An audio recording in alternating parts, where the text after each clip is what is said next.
what's up you guys? Brandasauresrex here, coming at you with the long-awaited review of the S.H.MonsterArts Godzilla 2002 figure.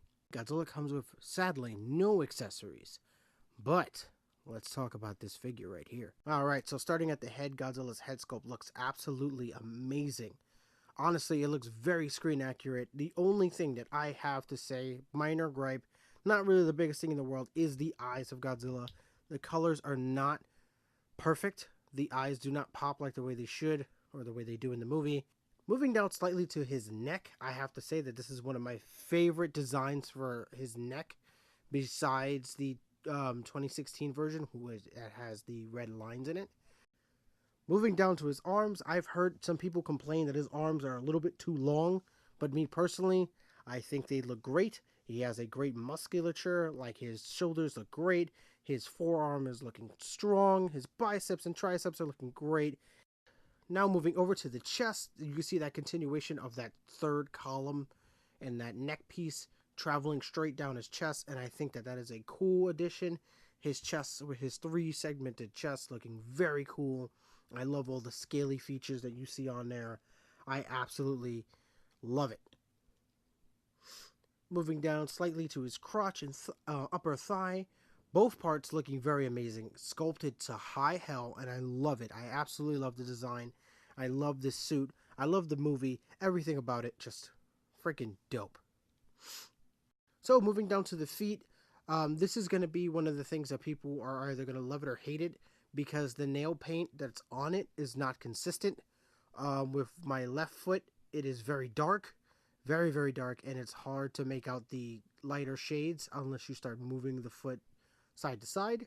But on the other side, the nail paint looks fantastic. It's absolutely the right color, but I've seen other ones that the color was inconsistently different. So just kind of one of those toss-ups when you buy the figure.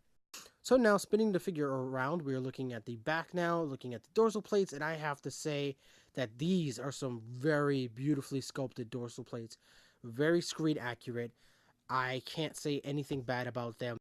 And now moving down to Godzilla's tail, again, the dorsal plates just look really cool, and I love the way they painted them with this very light gray on the top, and it slowly gets darker and darker until you get to that charcoal black into the bottom of the very bottoms of the dorsal plates moving into the tail. I think that just looks super cool, and I love how they got every single dorsal plate painted all the way up to the very tip to where this thing stops. I think it just looks amazing, and I think they did their best work on the dorsal fins.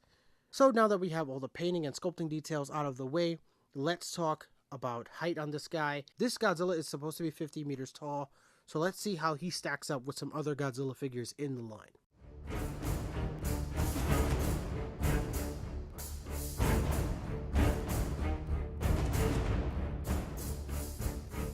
Alright, so now that we got the size comparison out of the way, let's talk about articulation on this guy. So, starting at the head, Godzilla can look up very far, look down this far. He can open his mouth, open and close. The tongue is articulated. So moving down to his arms, at the shoulder, Godzilla can spin around 360 degrees. He can also spin 360 degrees at the bicep. His shoulders have a double jointed hinge, so he also has a swivel hinge at the wrist. So moving on to his chest, Godzilla's chest, he can bend forward and backward, more forward than backward because of the dorsal plates on the back. Again, in the lower abdomen, the same kind of deal, where he can move forward and backward to get him into those crouching and hunching positions, which is really cool. Moving down to his thighs, Godzilla can rotate this far forward and this far back.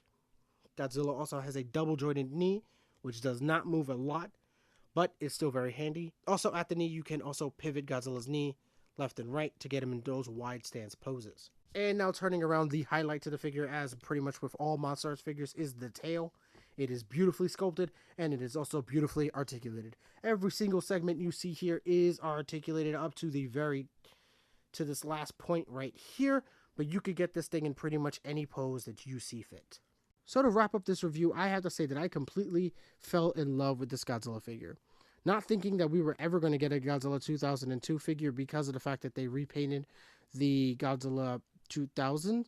which is pretty much everybody's favorite S.H.MonsterArts figure. I have to say that I'm very happy to have this figure in my collection. So with that being said, I'm going to go. I have a bunch of other unboxing and reviews to do, so I'll catch you guys next time. Peace!